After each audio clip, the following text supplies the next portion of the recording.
Greetings, everyone. My name is Cedric Chuuma from Financial Insight Zambia, and today we have a very, very special exclusive interview with Sunday Silungwe, who is a co-founder actually, of Good Nature Agro. Sunday, how are you doing? I'm doing great. How about you, Cedric? I'm good. You are here on a very, very special program. Sure. There's some good news that we want to share. You've made it to the top 20 African business heroes. That's correct. Yeah. So it's an amazing achievement for you to be part of the top 20 Africa's business heroes list for 2023. Mm-hmm. And congratulations on that, by the way. Thank you so much. I think it's more congratulations to the farmers behind me. But it's amazing. It's a testament of what you're doing, yeah? Thank you. Yeah, so all great achievements have a beginning, and we'd like to know how you got started and how your journey led you to starting Good Nature Agro. Sounds good. I think it's interesting. Over the years, I've had to be asked this question multiple times, so I hope I can really summarize it well. But anyway, the whole thing, I think, began for me as passion. I've always loved agriculture. I've always found myself into small agricultural projects, be it at university, growing a few vegetables to try to support myself for anything to do with school fees, a few things we could buy with friends. And then I've also just loved the concept of planting and growing and multiplying things. But then the whole reason behind Good Nature, honestly, has been also with the people that I work with, the small-scale farmers. Growing up in Monze, growing up in Mazabuka, growing up in Chipata, where I've spent most of my life now, I realized that the people that feed us, the small-scale farmers, are still really at the bottom of the pyramid. And the biggest reason for that is that they find themselves there. They can't really make the decisions when it comes to pricing. They are growing sometimes without the needed knowledge for them to exceed their yields. And also, there's just not really adequate markets that could address some of their problems. So that's the problem that I went with all the way through university. About 10 years ago, I was fortunate to find a co-founder in a design summit that was held at NRDC. The summit brought together about 60 or so countries together, and I was roommates with him. So we shared the passion of trying to see how we can go into the farmers' lives, the same farmers I talked about, and to see how we can move them from poverty and into the middle class. That's the whole crux of the story there. We became friends, and friends have built a model. So the model basically looks at how we can move farmers from poverty into the middle class. So 9 years ago, we registered the business, and we got our first farmer group of about 40 farmers, and today we have about 30,000 farmers. So we basically address those problems I talked about. Farmers needed adequate knowledge about farming. We have a model that we've built that looks at how we can impact the farmers at household level to make sure that they get training full compared to what was already obtaining. So basically helping the government to equip more extension people by finding more local farmers that can be turned into extension personnel. So we have what we call a private extension agent model. And then secondly, the farmers didn't really have the income to participate in purchasing of inputs. So we have a model that allows the farmers to be given inputs, grow for us, and then the third part, which is markets. So I talked about how unreliable markets were and have been. Usually farmers will get two very big options. They would rather get it from the government, which is a good gesture. I think the government supplies inputs plus offers market. But then there's also another one, which is not very formal, which is the briefcase buyers. So they'll come with very interesting prices in my sense, lower prices, get it from the farmers, so the farmers don't get what they need. And then just to top that off, I think you and I are used to eating the staple maize. You realize that it's nice, it's great, but then also it's what people complain about the most. So if you look at a hectare of maize, farmers are getting around $113 for the maize that they grow. But the same hectare of maize, you can introduce crops like legumes. So the beans, cowpeas, groundnuts, soybeans, and a lot of other legumes. They're always at the top of the market. So that is what we introduced. So we produce legumes with small-scale farmers. So the farmers there are earning almost around $600. Wow. That's a lot more than what they earned. And that changes lives. The farmers are able to pay for school, they're able to pay for health, and also, they have the luxury of buying certain livelihood goods. It's not a lot of money for you and I, but we know that it's big impact when it comes to the communities. It extends a little bit more into what is practical. So giving the same farmers that you and I are feeding from, people that feed us, a very fair back for their investment. So that's where Good Nature started. It's literally those. Part of my history, a bit of understanding what is obtaining in the economy and what the farmers could supply. So it's been 9 years of building what it is today. Wow, I think that's amazing. Those are very, very rich insights that you actually shared with us. Thank you. And I think you've mentioned that this allows farmers to be able to buy and purchase certain things that they need for life. So in your 9-year journey, what are some of the most touching transformations that you've seen as a result of what Good Nature Agro is doing? Sounds good. I think there's quite a lot to we're working with 30,000 farmers. Let me just start from there. 30,000 farmers means you have 30,000 unique stories to pick from. But what keeps us going is that when you see a farmer plaster their home, from a home that was thatched, when you see a farmer putting a metal roof, when you see a farmer buying a motorbike from walking or riding a bicycle, when you see a farmer being able to take a child, this is 9 years, so I've been privileged to see kids graduate from high school, get into university, get done with university, and get employed by Good Nature. So we have about a few stories there. So that kind of stuff is in a lot of the farmers that we see, and we've seen the possibility of extending it even more.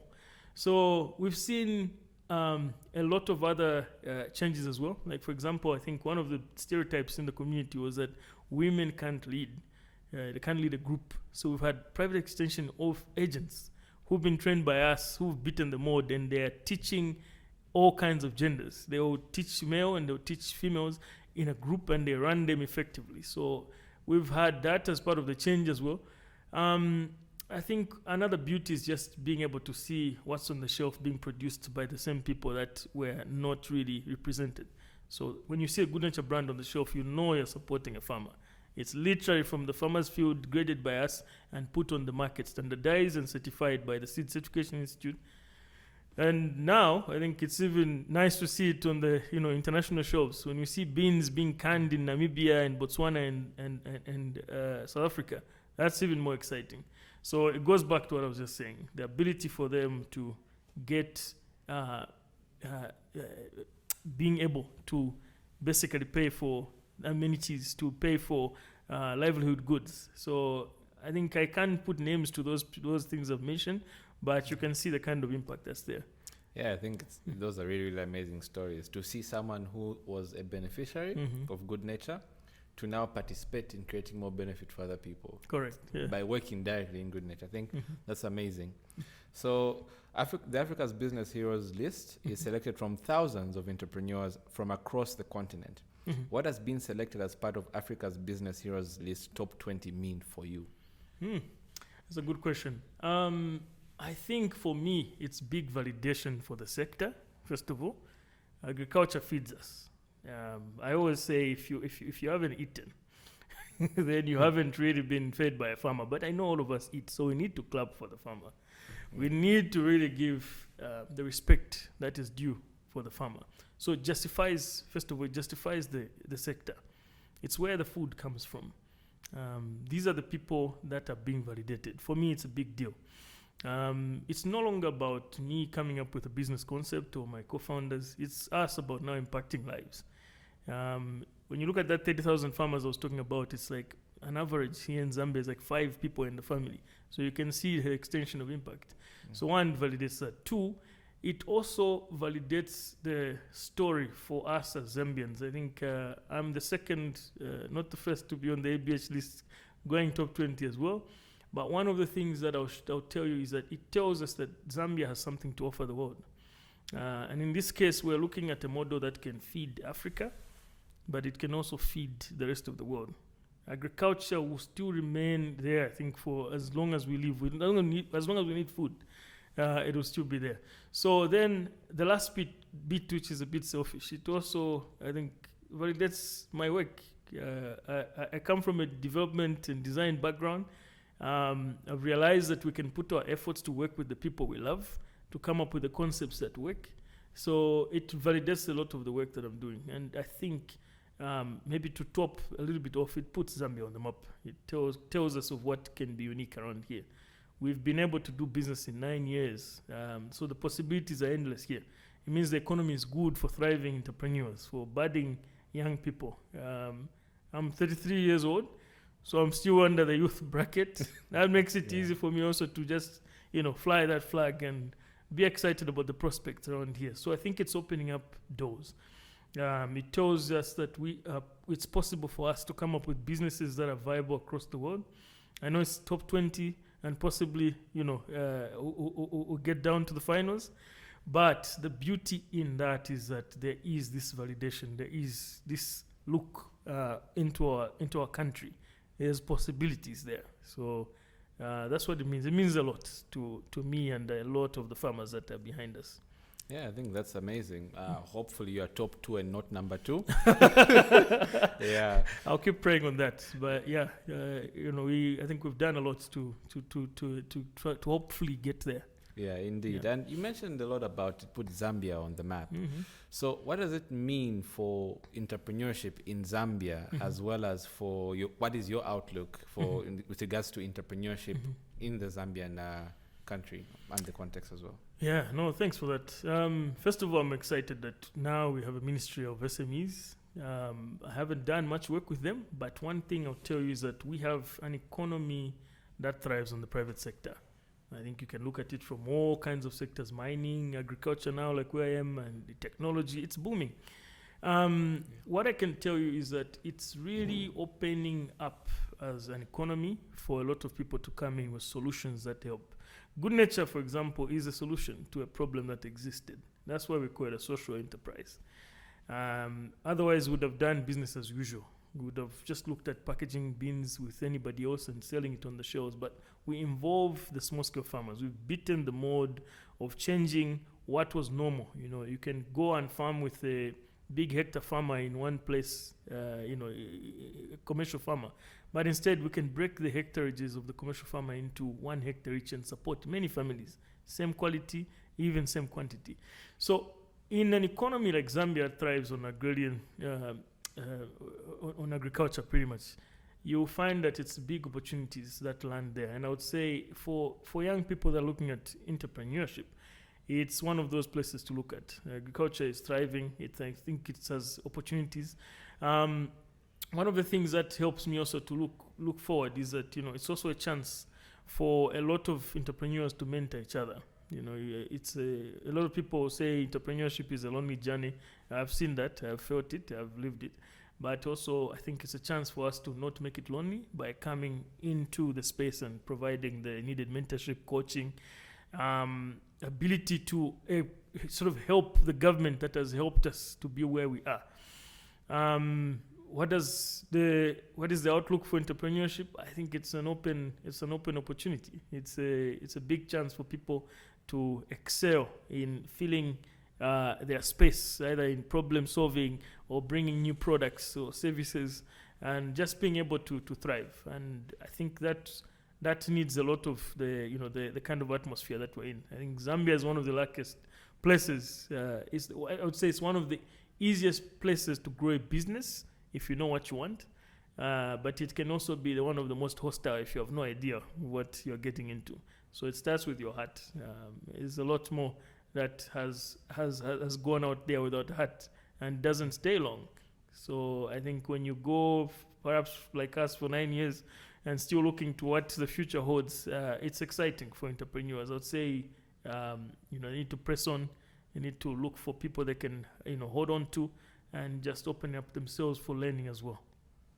I think that's amazing. One thing that really, really comes out is your compelling story. It's not just about business, but your business has a very, very strong why. Now, I think that's what has really held Good Nature Agro together. But going forward, what is your outlook for Good Nature Agro? What is your next level of growth, Sounds good. I think one of the interesting things is to start looking at vertical growth. We've done a seed company. I think we are fulfilled. We are happy with the quality. We're happy there. But it also looks at how we can also integrate in the questions that we've been asked. So a lot of people have asked us, how do you help us if we purchase your seed? How do you help us if we are able to access the quality? So we are really happy with the quality that we've done on the seed side. So for us, that is one thing that grows. So you plant seed, you plant one seed, it multiplies. But we also, people are asking about what else could be done. So we've come up with other brands. So one thing that we've done to vertically integrate is to look at commodities side of things. So when people out there are consuming some of these products, they're asking about where to get them.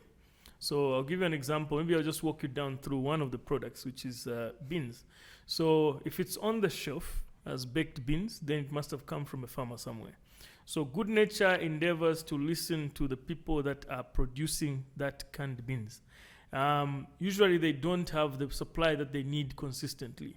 So Good Nature Source, which is an idea we've created and is working with a lot of other farmers around the central, northern, and now even southern province, is looking at how to supply for those markets. So basically what we've done is to go and answer the question of where do I sell? So when a farmer buys seed from us, then they have the ability to sell it to us. Then we basically package it for the end markets. So the end markets tell us what they want. So they'll tell us they want a white bean that expands well in a can. And then we go back to the farmers, recruit them, and then they purchase the same beans, and then we purchase it from them when they multiplied, then supply the end markets. So if you've seen it on the shelf, if you've seen African Daily's baked beans, some of the brands are using some of our beans, and we've been able to export to other markets. So one of my dreams actually also, to answer your question on prospects, is to start having extra products on the shelf. It's also a form of expansion. So we are looking at how we can put some of our products onto the shelf, into the retail markets, basically here. So if you see some value-added products and it says Good Nature Foods someday, that will be part of the idea. But I think one of the grandest things for me in terms of expansion opportunities is to add on to the farmers list. So one of the things that we've been able to achieve in the last 1 year is also the ability for farmers to produce horticultural crops. So away from the legumes only. Legumes are great. They're amazing crops. You know, they will re-nitrify your soil. They will add nutrition to the body, and then they also have a nice value in terms of price. So they will help the farmer to get to that $600 I was talking about. But then the $600 only comes once a year. So we've now come up with an irrigation project that's also looking at production of things like onions, squash, peppers. At the moment, we've done onions, and we're prospecting more. So these farmers who are waiting for the rainy season have something to do before the rainy season, and that's sponsored by Good Nature. So that's the stuff that we want, answering some of the farmers' questions. Like I said, we come from a design background, so we put the person that is needed, that has the felt needs at the center, so that they can work with you to come up with some of these solutions. So we don't end at just producing a product and it ends there. It also goes back into involving either them, who are the producers, and also the customer who wants it, so that there's a market. So that's some of the prospects in a nutshell. So there's a lot more to see. If you see processing, like we've done already in Chipata, we have a state-of-the-art machine that's processing our beans. And here in Lusaka as well, we've also got a processing factory in Mungi Road that we've just purchased. So the prospects are big. If we have one in central, one in the northern, and other parts where we have a mass concentration of some of these farmers that are getting the benefits of being part of Good Nature, then for me, my dream is being realized, and then we can cross borders. Like we've done in Malawi, we've got a few farmers there, but I think we've got the same kind of profile in Zimbabwe, we've got the same kind of profile in Angola. Possibilities are endless. We can feed Africa just from this part of the world. So those are some of the opportunities. I think that's very, very amazing. And your story is a story of success, as is evident by you being part of Africa's Business Heroes list for 2023. Now, the list is important in itself, but in your words, what do you feel should be done more to support entrepreneurship, especially in the cultural sector? Sounds good. I think there's a few points that I'll just summarize, and there's many more I know. So one of the things is I think there's a lot of exposure that is needed. I was fortunate to, be part of a number of accelerators, to be able to learn basically how to tell my story and move away from just thinking, one-way street. You have to have a lot of perceptions, sometimes beaten down through encouragement. I think Zambia is one of those places where I've learned that feedback is not taken very well, I think, in my upbringing. But then when you get exposed to the world, you realize that feedback is a gift. It's given to you for the sake of building you, and that's one of the places we need to have. So first of all, strengthening our places where we can learn, our institutions. That way we'll have the ability of people to think, we can be part of the solution into an agricultural problem. For example, if there's waste in tomatoes, if there's less productivity, if there's nothing on the shelves, what can we do? So institutions are supposed to be charged with the opportunity to help learners to see some of these opportunities. People that are passionate also can start seeing opportunities of partnering and being part of the curriculum or part of the process. Then a second one for me, again, in the agricultural space is, there's a lot of informal businesses out there, and it comes by default. You don't want to expose your business to a lot of statutory. I think there's need for a lot of statutory education. I have benefited, for example, from the waivers that ZRA comes with. Say, because I didn't know. I was the accountant in the beginning, I was the extension, I was a lot of operations and all that kind of stuff with my co-founder. But realized that we needed somebody who's very vested in statutory needs. So sometimes people shy away and go informal and forget the statutory, but those are helpful. As you go bigger, you need to expose yourself to bigger stuff. Like we've managed to rake in a bit of investment, including our Series B, which we just closed. It's got quite a big bill. It's about $8 million. But that needs you to have all your ducks in the row. So you need to have your statutories in place. You need to have your workman's compensation papers in place. You need to have your diligence fully done, your financials ready. And that also sometimes requires that you have a team. So to build all that, you will need the exposure. And I think for me, that's one of the biggest things. And secondly, you need a good statutory upbringing so that you understand that what you're doing can grow out of your head, can grow out of your space and probably the region. So if you're dreaming big, that's where you need that. And then lastly, for me, I think also is just the involvement, and I feel like the effective involvement of government into the processes. A lot of entrepreneurs feel very lonely. I'll tell you that for sure. Institutions will use you as a poster child, and I will take back my word, not use you, but expose you as a poster child. But when you start to look at your own skin, when you're inside in your own books and in your own work and in your own products, you feel there's a lot more that we could do. There's, I think, a lot of exposure that you can be sent for.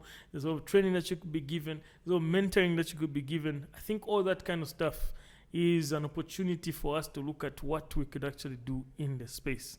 And I think the cry for a lot of entrepreneurs, again, lastly, is funding. A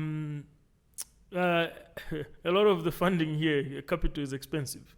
You look at the banks, you look at the opportunities to look at small scale investment. It's expensive. So, company like ours, we've been fortunate to get most of our investment from outside the continent, even. But it goes back to how able we are to tell a compelling story. One. Two is to be able to see those opportunities. So you need people that can guide you. There's a very good network in Zambia called the Zambia Business Angels Network. People need to expose themselves to that. And then when you see that, you get a lot of networking opportunities to get yourself exposed to the world and talk about what you have. And people are willing and seeing opportunities to invest in a country like ours. So you need to come out of your skin as a young person, as an entrepreneur, to come and see how you learn about other funding opportunities. And then, in being in Zambia, I've not used the opportunities here, but there's places like CEC that will help you with a bit of grants and all that stuff. Those possibilities are there.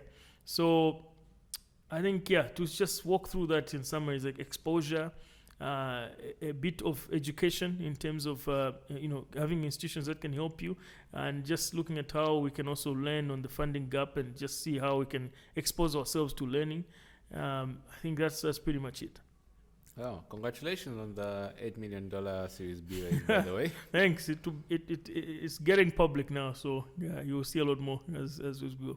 Looking forward, and all the best with your other series of raises as well. Thank you. So in closing, what do you have to say to the Zambian entrepreneur out there, if you will, the young Sunday out there who is inspired by your journey and maybe is contemplating going into entrepreneurship?